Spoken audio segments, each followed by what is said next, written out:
Guys, really thank you for being on this program to really talk about the importance of kind of ad-lib apologetics. What's that look like? Kind of that freestyle. Looks like this. Yeah. 1 minute, 1 minute, 1 minute apologist is on.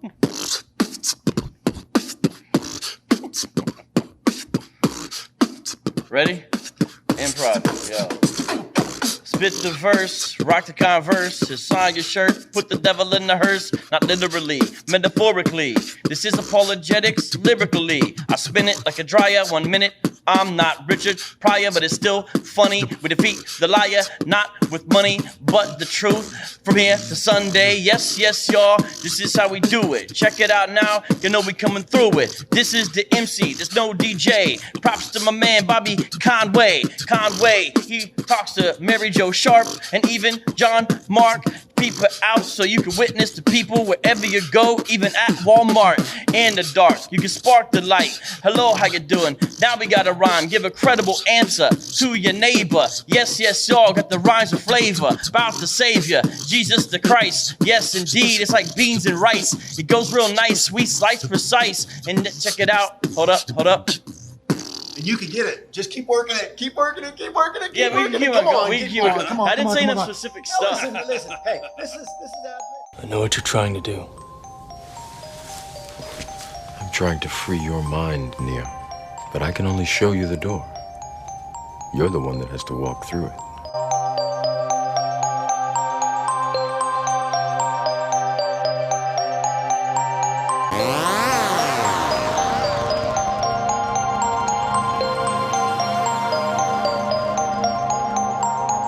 David has been on talk shows hosted across many networks, preferably Trinity Network as well. He holds a PhD in the philosophy of religion. This morning, it's such a joy to have him and to share what the Lord has shared in his heart this morning. Without much further ado, can we all put our hands together and warmly welcome good friend Dr. David Wood to speak to us this morning. Thank you so much. Appreciate it. Good morning. Check. Good morning. I'd like to begin by apologizing to the entire city of Houston for all the years that I've spent referring to Houston as the armpit of America, because every time I ever came here it was hot and sweaty, and so people would say they're going to Houston, and I'd say, well, we'll have fun in the armpit of America. But turns out in December it's really nice. So I take all of that back, and I will from now on I will refer to the state of New Jersey as the armpit of America, because every time I go there it smells bad, and so we'll just switch that up. So I've been asked, hey, someone's water?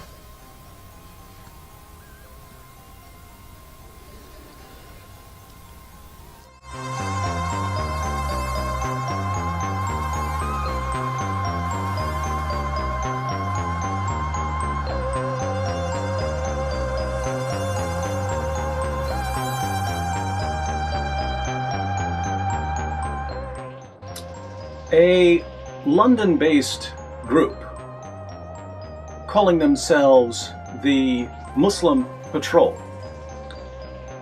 has finally managed to flip my annoy me switch. And now it's on.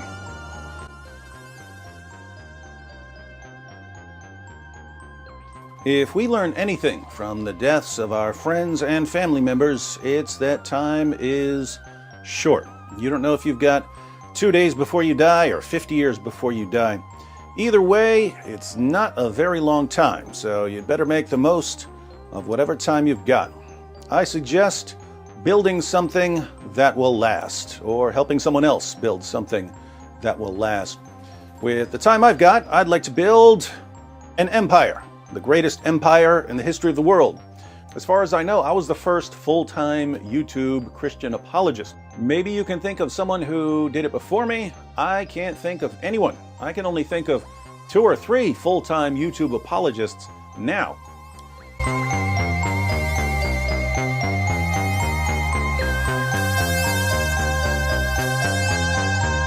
We're going to have David Wood come up, and he's an awesome man of God. If you guys don't know, he's one of the illest apologists. He told me to say that. Yeah, I was joking when I said to introduce me as the illest apologist. He said, how should I introduce you? I should just tell him I'm the illest. And anyway, he did it. He rolled with it.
Welcome to Muhammad's Boom Boom Room, where all of my guests either agree with me completely or they go boom.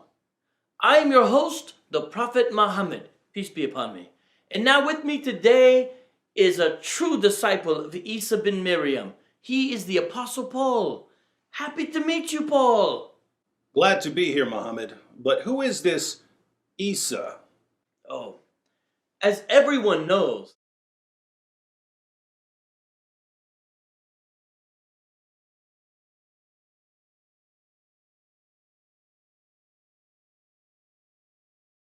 If you're like me, you get awfully confused when you try to understand who's responsible for terrorist attacks. After every terrorist attack, we hear contradictory rules about who bears the guilt for the bloodshed. Fortunately for us, we have here today the world's greatest authority on terrorism. Prophet Muhammad, thank you for being here. I'm glad to be here, David. And I just want to thank you for telling people the truth about jihad all these years. Peace be upon me.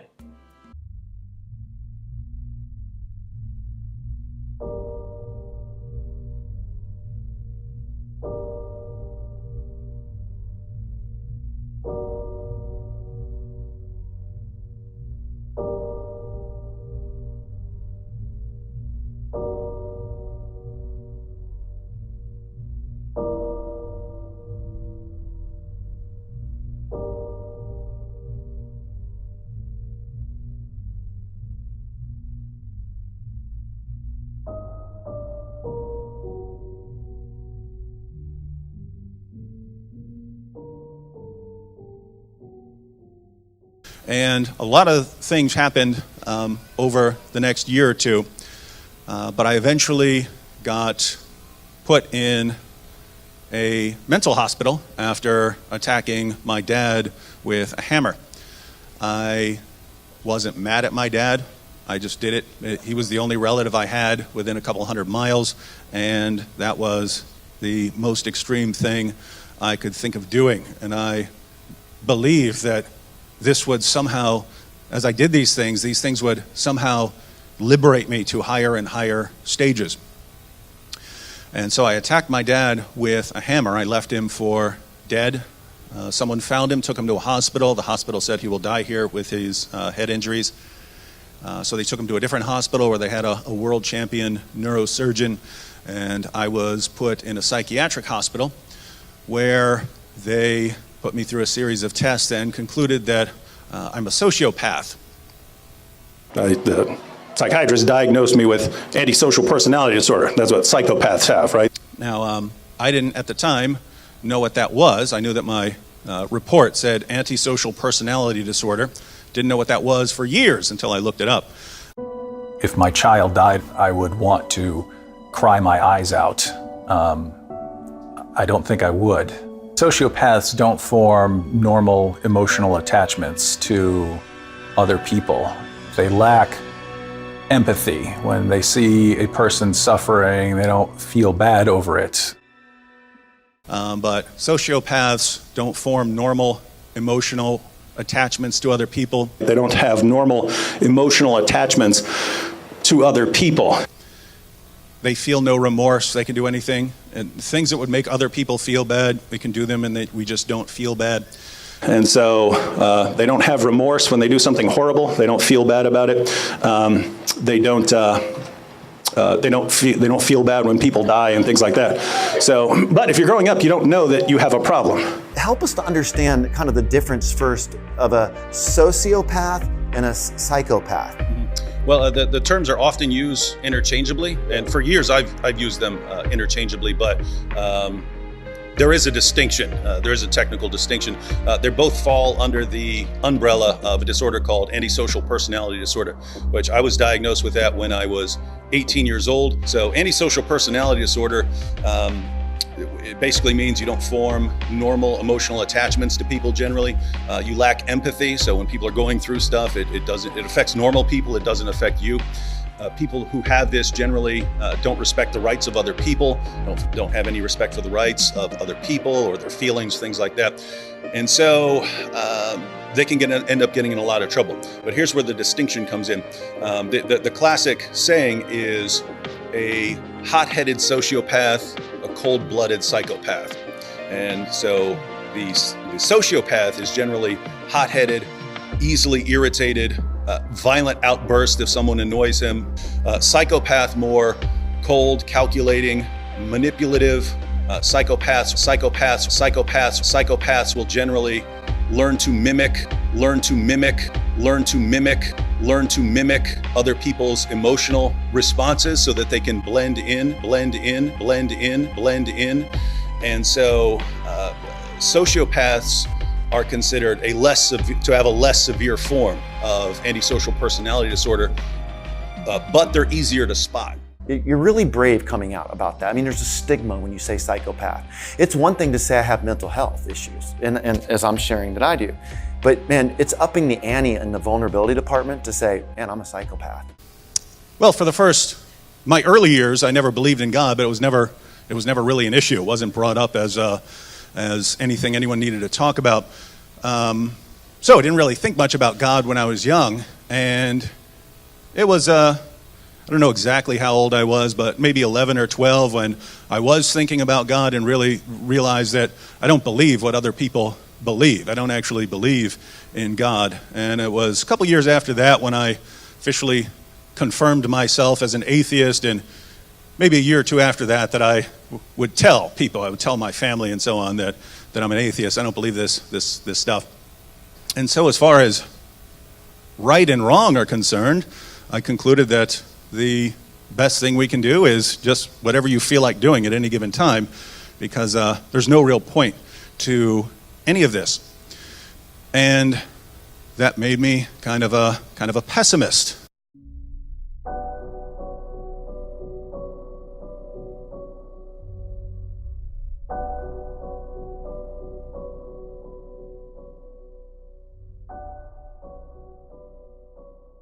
And so, 10th grade or so, started doing pretty mean things just to do them. Breaking into places and, breaking into the school or stealing things. I felt like I was stripping away these layers of rules that people had been imposing on me my entire life, and it was an amazing feeling. And if I really wanted to sort of be free of everything I've been brainwashed into thinking about right and wrong, and I decided to kill my dad. And I decided to do it in a brutal fashion, not a gunshot or anything. I was going to do it with a hammer. When I walked up to my dad, I had a hammer in my hand, and I hit him in the head 7 or 8 times with a ball-peen hammer until I thought he was dead, and I just left. So a couple years later, I ended up, long story short, we'll skip to the end. I see we've got some young people here. It's kind of PG-13. Keep it PG-13. I eventually tried to kill my dad with a hammer. I'm a guy who smashed his own dad's head in with a hammer. My mom's boyfriend used to beat her, and I wouldn't help her. Not because I was scared, I just didn't feel like helping her. I was like, why should I? Who cares? Doesn't really matter in the long run. Tried to kill my dad with a hammer. I hit him about 7 or 8 times in the head, left him for dead, and then I got in my truck and started driving to some other relative's house, and it wasn't for anything. It was mainly, it was like my final break with everything I had been taught. I'd been doing everything I could, like everything anyone had ever told me I had to do. I was bent on doing the exact opposite of what I was told. I was in high school biology when evolutionary theory was really laid out for us. Species develop new characteristics, new traits, and then those can actually eventually take over. And so I concluded that maybe I had reached a higher stage of humanity where I wasn't held back by emotions the way other people were. And so I came to regard all these little rules that people tell you to follow as kind of brainwashing me. One of his friends, Jim, found him covered in blood, took him to a hospital. And so I went and told my mom, hey, I may have done this because I think I'm being told on at that moment. I mean, instead of taking me to the police or anything, she took me to a psychiatric hospital. They made a report based on the time that I was there, and it said antisocial personality disorder. A little after that, I got put into a mental hospital. That's where they diagnosed me as a psychopath. And eventually, after that, went to jail. I'm sitting in a cell for trying to murder my dad with a hammer just 'cause. And so I was in jail for a while and in different places, and they would send me back to another psychiatric hospital and so on, but going back and forth there. And in jail, eventually was in a dorm. Eventually, Virginia had them remove me from the psychiatric hospital and take me to jail. Since my dad survived, I was convicted of malicious wounding. I was sentenced to 10 years in prison. Between jail and prison, I was locked up for a little over 5 years. I got out of prison in 2000 and started college immediately. Given the things I've done, I should not be able to have this sort of normal life. It kind of blows me away.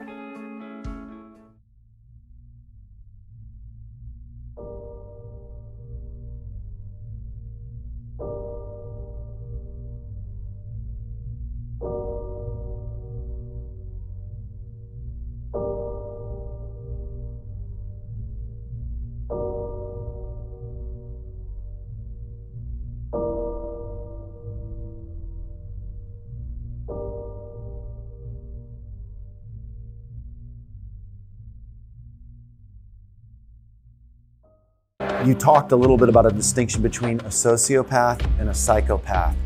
And this kind of gets into the whole moral law. And as somebody who's been spending the last several years of my PhD working on the moral argument from guilt, I'm interested in your story. And I find that this idea, some people will say there's no such thing as objective guilt. Because there are people who are psychopaths and they don't experience guilt. And I guess my question is that true in your opinion? Do they experience guilt?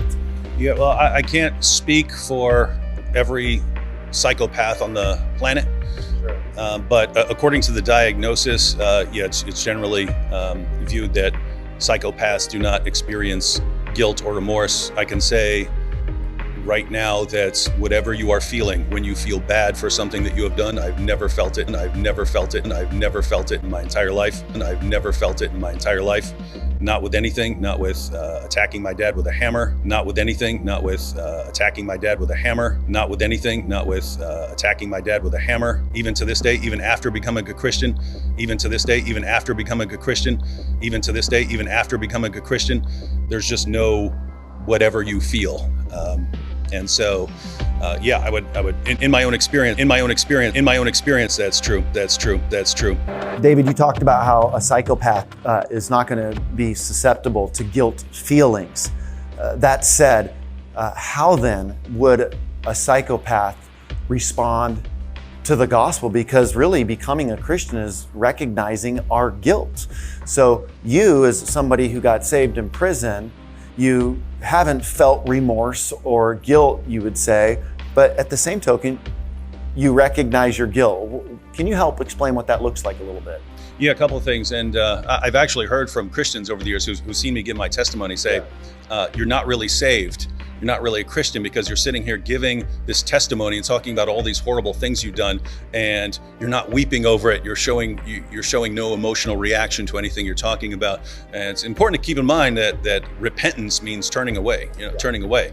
And a psychopath isn't going to feel bad about things he's done. He can turn away from things he's done. So we are capable of saying, hey, I once thought that was a good thing to do, and I recognize that whatever my feelings happen to be, I'm not supposed to do those kinds of things, right? There's a God who has established a moral order, and even though I don't have certain feelings that other people have, I can recognize through what Jesus has taught that there is this moral order, there's a right and wrong, and however I happen to feel about it, I have an obligation to obey my Creator and the one who has saved me.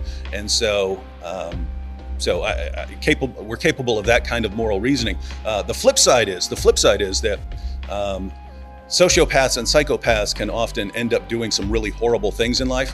It's estimated that around 50% of serial killers are psychopaths. So people can end up living normal lives, but they can end up doing some very horrible things. And so in that sense, it can be a bit easier than for normal people to show them how horrible they are, right? In other words, you can, even though they don't have the feelings, if you've got a person who's lived a nice, good life, it can be very hard to convince that person, hey, you are in need of a savior. If you can show a psychopath that there is some sort of moral order after he's done really horrible things in life, you can say, look, you are in need of a savior. And yeah, I think I am.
I've been making videos about Muhammad for years now, and it's time for me to apologize to Muslims everywhere.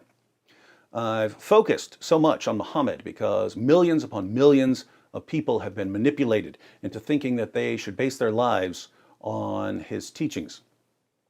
Some have even been manipulated into thinking that the greatest thing they can do in life is to die while killing others for Allah. Someone has to confront Muhammad and his teachings. But who in the world am I? I come from a massively dysfunctional background. My dad was a drug dealer and an alcoholic. He died with his head in a garbage can. My mom was a drug addict. Now she's battling cancer. I've been to multiple jails, multiple prisons, multiple mental hospitals. I'm surrounded by family catastrophes. If you dare criticize or question this ideology, you're labeled a racist and a bigot by politicians and journalists and educators and entertainers, and you and your entire family will be threatened with torture and death. Muhammad was a madman. Sometimes it takes a madman to deal with a madman. The world needs a madman. I am that madman. So I have to apologize to Muslims everywhere for not taking my calling seriously enough, for not coming at your prophet hard enough, for not working diligently enough to rescue you from the deception you've been manipulated into accepting. I hereby vow to get back on track. I'll probably post another episode of Muhammad's Boom Boom Room tomorrow. Then I'm heading to Texas. I'll be speaking this Saturday morning, Saturday evening, and Sunday morning at International Bible Church in Stafford, Texas, just outside of Houston. The link is in the description box in case you're in the area. I'll start to get back to classic D. Wood in front of the bookshelf videos next week. Then I'll be with Jay Smith and Eddie Delcourt at the Our Strong Tower Conference in California. The link for that is also in the description box. Then my summer travel is over, and the latest wave of family catastrophes will be coming to an end. And when I get back, my Muslim friends, your prophet is mine.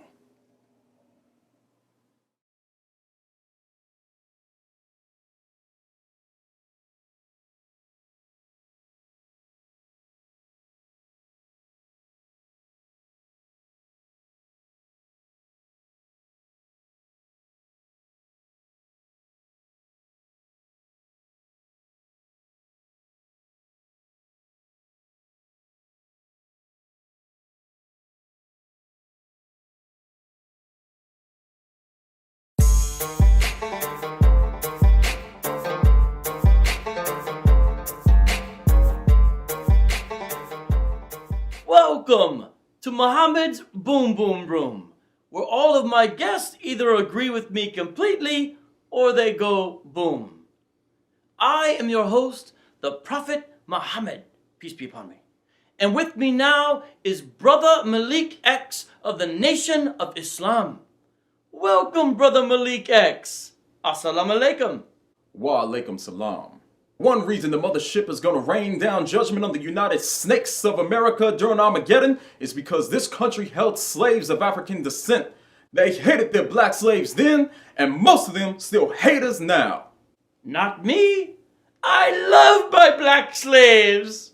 Excuse me? Yes, I once had a black slave named Mahrin. He was such a great worker.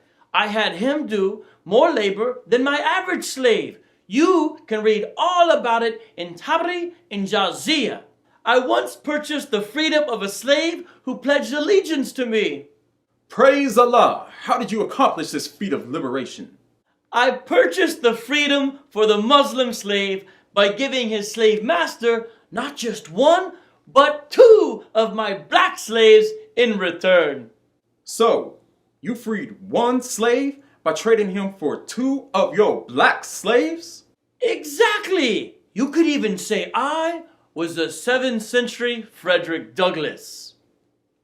Well, except that if you did, you would be killed for describing me as black.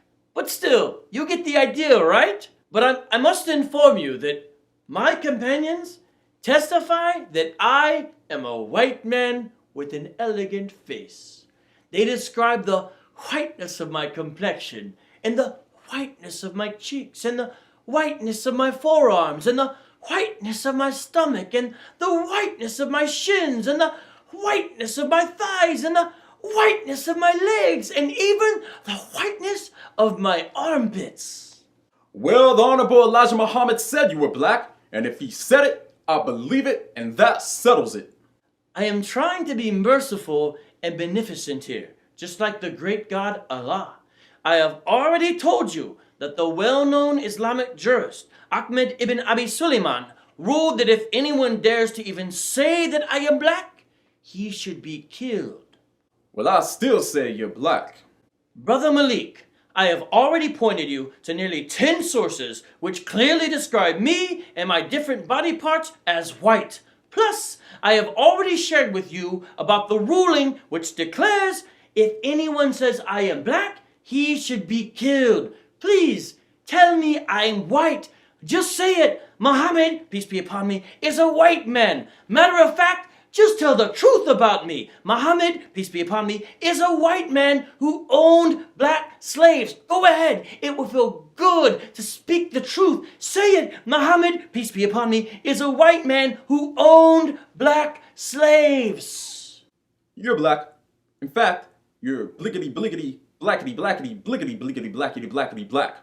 You're the blickety, blickety, blickety, blickety, black daddy. You're the blickety, blickety, blackety, blackety, blickety, blickety, blackety, blackety, black, black, black, cap, cap, black, black, blickety, black, black, black, jack, black, black, black, black, daddy, black, black, blackest, blackest, the darkness, blackety, blackety, black, daddy.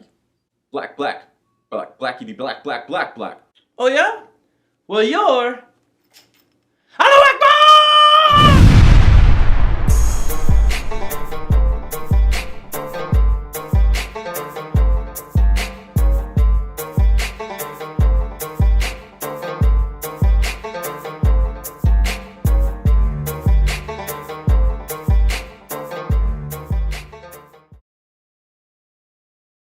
Welcome to Muhammad's Boom Boom Room, where all of my guests either agree with me completely or they go boom. I am your host, the Prophet Muhammad, peace be upon me. And with me now are two members of the group known as the Israelite School of Torah. We have with us here today Supreme Chief Keef, High Priest in Charge, Abba Baba Yabadabadu Ban Yasharallah, who is the leader of the group, and his second in command, General One West. Salam. Shalom. Assalamu alaikum. Kwam Yasharallah. Allahu Akbar. Yahweh Bahashim Yahweh Shai Barakatah. Alhamdulillah. Hold up. I know he didn't just say the hell. Brother, read Leviticus 11:7. So, you are the real Hebrews, actually Israelites, and the true Jews?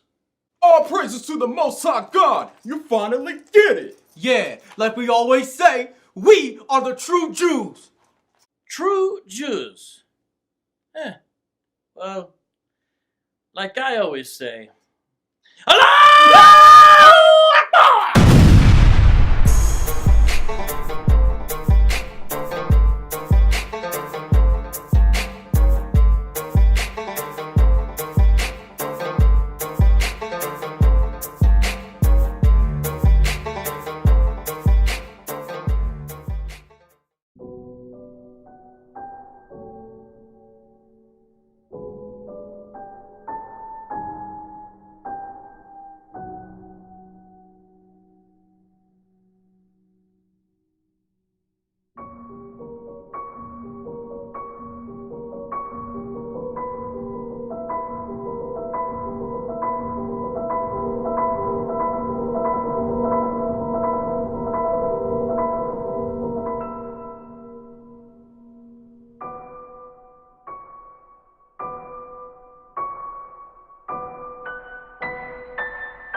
Hey, what's up?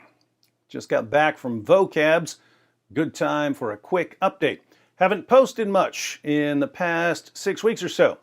Hexitas asked me if I've been on vacation. No, just been busy, mainly family stuff. There are some ongoing issues of various kinds in my family.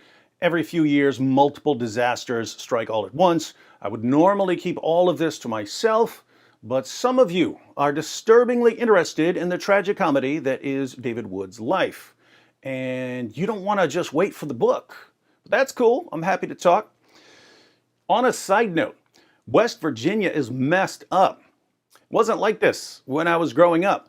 Growing up, I was what's called trailer park trash. I lived with my mom in a West Virginia trailer park. Everywhere you went, there were hillbillies. But back then, hillbillies were just fun. I took my wife to a bona fide West Virginia hillbilly wedding years ago. My brother John was getting married in a field behind a barn. There was a freshly killed pig roasting over a fire. Someone had brought a freshly poached deer as a wedding present. There were 7 or 8 pit bulls on chains. People started passing around jars of real moonshine. The mother of the bride showed up to the wedding with a black eye. Later, a drunken brawl broke out. The brawl was started by the father of the bride. Wild stuff. There was bad stuff, but it wasn't that bad. It was mostly fun stuff, moonshine drinking and butt kicking. All right, so after our trip to New York, my sister-in-law, Brittany, my brother John's wife, was found unconscious and blue. Her sister called an ambulance. By the time Britt got to the hospital, she was brain dead. We all assumed it was because of a drug overdose. She's OD'd before, but they did a blood test at the hospital and she was clean. It was a brain aneurysm. She was 28 years old, brain dead from an aneurysm.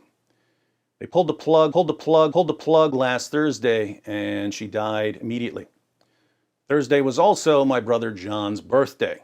So his birthday is now the anniversary of his wife's death. Here's the rough part now. John and Brittany's son, my nephew, Little John, was born addicted to heroin. My brother John was in jail for drugs and guns and robbery when his son was born. Child Protective Services put my nephew, Little John, into foster care. Brittany spent more than a year getting clean so she could get her son back. She was given supervised custody a month ago, and then she died. My brother John got out of prison 2 months ago. He still has 3 months left in a drug program, but a month from now will be the 18-month mark since CPS has had custody of Little John, and they can technically put him up for adoption before John has a chance to get him back. Everyone in the family is willing to take Little John, but CPS seems hell-bent on giving him to someone else. I understand not giving custody to me. I'm a convicted felon and a former mental patient. I get that. But my cousin Brandy also wants to adopt him, and she's little goody two-shoes. She's the one who would always snitch on me when I did something. CPS won't give Little John to her either. So that's what's going on. We're all trying to keep Little John in the family. So these are the ongoing adventures of my family. Right now, we're focused on the rescue of Little John and the redemption of his father. Sometimes it almost seems hopeless, but I've realized that I kind of like hopeless situations. Hopeless situations can be awesome. Think about it. My nephew, Little John, was born an addict. His grandfather, my brother John's father, we had different fathers. John's father was the baddest dude I have ever met. I spent years in prison with murderers, and my brother John's dad was the baddest dude I ever met. 6'3", 300 pounds, ex-linebacker, ex-professional boxer, violent dude. He would fight entire bars full of people. He died on his way to kill my mom. Police cornered him on a bridge. He told police what he thought of them, and he jumped off. That's Little John's grandfather on his father's side. The man died on his way to kill Little John's grandmother, my mom. Little John's grandmother, my mom, is recovering from heroin addiction and lung cancer. I don't know anything about his grandparents on his mother's side, except that his grandmother showed up to his mother's wedding with a black eye, and his grandfather started a drunken brawl at said wedding. Little John's dad was in jail when he was born. His mother couldn't have custody because she was an addict. He got to be with his mother for 1 month before she died. And now he might get to be with his father in a few months. His father will be fresh out of prison and a drug program, trying to take care of a baby who doesn't want to smile. Sounds pretty bad. But what makes it bad is also what makes it awesome. If Little John comes out of all that dysfunction and achieves anything in life, that's awesome. Britt's funeral is this Saturday. It'll be a classic hillbilly funeral out in the woods. I won't be able to make it because I'll be speaking in Texas, just outside Houston. But Maria's driving down with my mom and Luke and Blaze and Kepler. Little John is going to be at the funeral, so Marie and my kids will finally be able to meet him. All of this makes you sit back and think. Apparently, you can just drop dead from a brain aneurysm one day. I could drop dead from a brain aneurysm tonight. Tomorrow is not guaranteed. So we have to think about what's important, what's going to last. Some of you who sent me money back in July ended up covering a lot of apologetics training for some people who couldn't have afforded the trip otherwise. It was funny because months ago, I was telling people, yo man, sign up for the Instructors Academy. It'll be awesome. But David, I can't afford it. Don't worry, man. Just sign up. I'll cover it. I had no way of covering it. These things just tend to work out. Then people gave me a bunch of money, problem solved, awesome trip for everyone. Now, before someone says, but I gave that money for your kids, gave that money for your kids, gave that money for your kids. I already bought everything Reed and Paley could possibly need except for a wheelchair lift. I still have to get that installed. I have an awesome van and I have a folding ramp, but it doesn't work with the power wheelchairs. They're too heavy. So I'm having a lift installed. Other than that, Reed and Paley have everything. So I bought some other stuff. For instance, I've never really bought furniture. I've always taken someone else's used furniture or something someone was getting rid of or something someone didn't need because he was getting locked up. So I'd say to my dad, yo, if you're looking at 2 years in jail, instead of putting your stuff in storage, can I have some of it? Hey, what's up? I'm on almost no sleep here, but I wanted to get this video out. About 10 days ago, I posted a video about Dave Chappelle's argument against abortion. I mentioned that I had just had my first biopsy. I wasn't trying to cause any concern. I just knew that I had a Band-Aid on my face and people were going to ask me about it. And since removing something from my body served as a good introduction to the topic of abortion, I mentioned that I had just had a biopsy. But every day since then, people have been sending me messages asking me about my biopsy results. So I'll go ahead and discuss that now since I'm leaving the country tonight and won't be back until the 30th. For those of you who didn't watch my Chappelle video, several years ago, I had a cool Robert De Niro mole grow in right here. You can see it in some of my videos over the years. So I would get annoyed and burn it off with acid. Then it would be gone for several months. It would eventually grow back.